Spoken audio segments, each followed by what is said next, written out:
warahmatullahi wabarakatuh. Perkenalkan, nama saya Nabiawati dari Sarjana Kebidanan semester 4 di Universitas Medisa Suherman. Assalamualaikum Ibu. Waalaikumsalam. Baik Ibu, ada yang bisa saya bantu? Jadi gini Bu, saya kan lagi hamil ya Ibu, hamil anak pertama. Saya tuh belum tahu buat persiapan nanti buat kedepannya kalau misalkan punya bayi, cara mempersiapkan itu seperti apa. Jadi bagaimana ya Ibu? Sebelumnya saya tanya identitas dulu ya Bu. Baik. Ini dengan Ibu siapa? Dengan Ibu Emput, Put. Umurnya sekarang berapa? 20 tahun, 20 tahun. Tinggalnya di mana Ibu? di Kampung Lemah Abang. Ibu didampingi suami atau? Tidak, suami saya lagi kerja Ibu. Oh iya, baik. Sebelumnya perkenalkan, nama saya Dina Nindi. Di sini saya akan melayani Ibu. Tadi Ibu bertanya mengenai bagaimana persiapan Ibu menjadi orang tua atau persiapan menjelang persalinan ya Bu. Nah, untuk yang pertama itu bagi seorang perempuan atau bagi seorang ibu, kita tuh harus tahu dulu peran sebagai orang tua, terutama ibu dan suami. Itu harus mengenal peran sebagai orang tua itu seperti apa, untuk nantinya memilih pola asuh apa yang akan kita terapkan kepada anak kita nanti. Entah pola asuh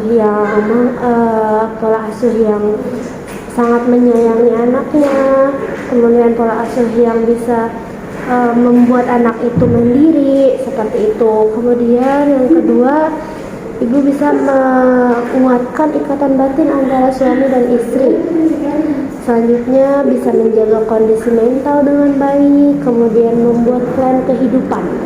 Membuat plan kehidupan itu seperti merencanakan kehidupan yang akan datang, merencanakan kehidupan untuk anak, merencanakan kehidupan untuk ibu dan suami. Kemudian yang terakhir itu ada mempersiapkan diri. Mempersiapkan diri itu banyak macamnya. Mempersiapkan persalinan ibu nanti, mempersiapkan finansial nanti untuk anak ibu, untuk kelanjutan keluarga ibu seperti itu. Ada yang bisa ditanyakan Ibu? Kalau misalkan secara mental ya kan, kalau misalkan hamil itu mentalnya nggak teratur Ibu, kadang sedih, kadang kemudian itu bagaimana kalau misalkan suaminya tidak mengerti dengan keadaan kita? Ya, untuk persiapan mental sendiri itu memang sangat penting. Untuk dukungan suami itu sangat penting. Kedua itu dukungan keluarga terdekat dan lingkungan sekitar. Suami itu sangat berperan penting untuk dukungan ibu yang sedang hamil, mempersiapkan persalinan hingga nanti berperan sebagai orang tua.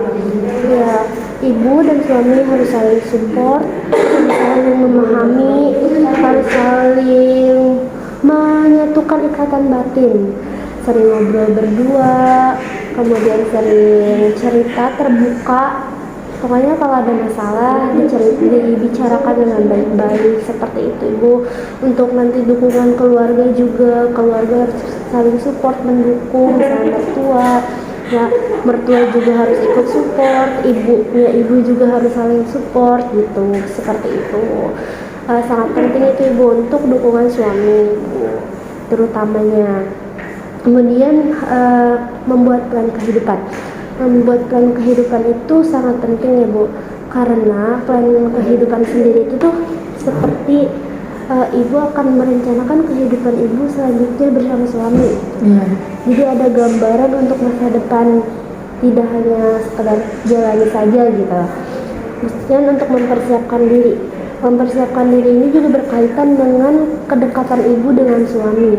Seperti nanti ibu bisa ngobrol berdua untuk merencanakan siapa nama anak yang nanti akan lahir, sehingga suami ibu merasa bahwa yang akan menjadi orang tua itu tidak hanya ibu, tapi suami ibu juga. Suami istri akan menjadi orang tua, bukan hanya seorang ibu yang akan menjadi orang tua. Seperti itu Bu. Bagaimana? Apakah ada yang ingin ditanyakan kembali? Sudah jelas sih Ibu. Ya, seperti itu. Baik. Dapat dipahami Bu? Insya Allah dipahami Ibu. Sudah cukup jelas. Iya, mungkin segitu saja dari saya. Bila nanti Ibu merasa kurang, ibu bisa datang lagi ke sini, atau ibu bisa mencari-cari berita di artikel, seperti artikel-artikel di online, di internet, ya, atau ke pelayanan kesehatan lainnya, ibu. Iya. Baik Ibu, terima kasih banyak ya sebelumnya. Iya, sama-sama.